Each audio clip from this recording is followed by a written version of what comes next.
بسم الله الرحمن الرحيم. جنيه البنك المركزي إصدار السبعينات وأسعاره. إصدار السبعينات وأسعاره. حالة طبعا أهي زي ما أنت شايف، حالة تتحدث عن نفسها. يعني إيه تتحدث عن نفسها؟ يعني حالة زيرو،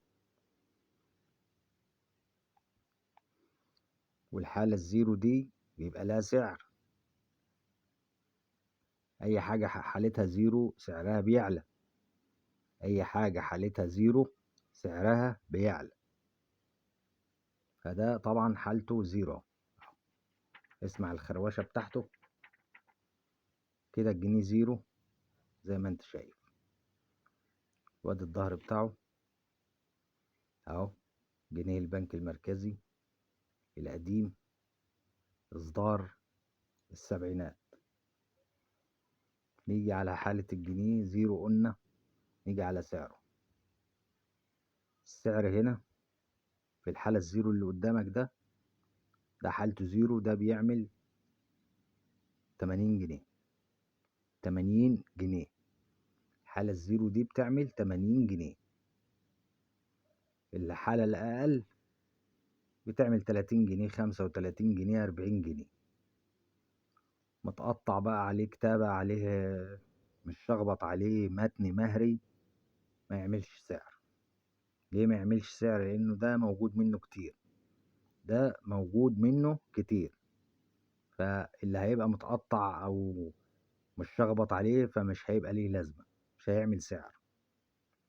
كل ما كانت حالة الورقة زيرو بتعمل سعر.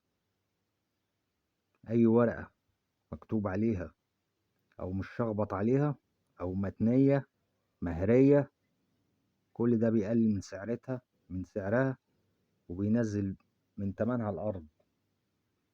فلازم تكون الورقة بالحالة اللي انت شايفها دي عشان تعرف تبيع الورقة اللي معاك. لازم تكون الورقة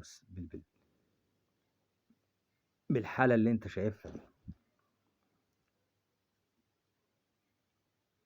حاجات بقى المتقطعة والكلام ده كله سعرها بيبقى بسيط. ده بكلمك بالنسبة للجنيه اللي قدامك.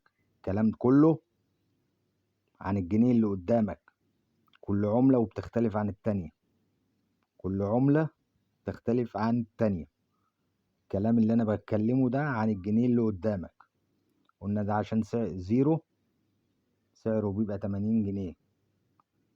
الحالة اللي أقل منه بتعمل 35 40 جنيه. المتقطع مش شخبط ما بيعملش سعر، تحتفظ بيه. كلام عن الجنيه، أنا ما بتكلمش عن حاجة تانية، أنا بتكلم عن الجنيه اللي في الصورة قدامك. الورق التاني ده في كل ورقة ولها كلامها. فده بالنسبة للجنيه اللي قدامك ده سعره 80 جنيه جديد. الحالة المتوسطة بتعمل 35 جنيه و40 جنيه. متقطع ماليش سعر. متنسناش في اللايك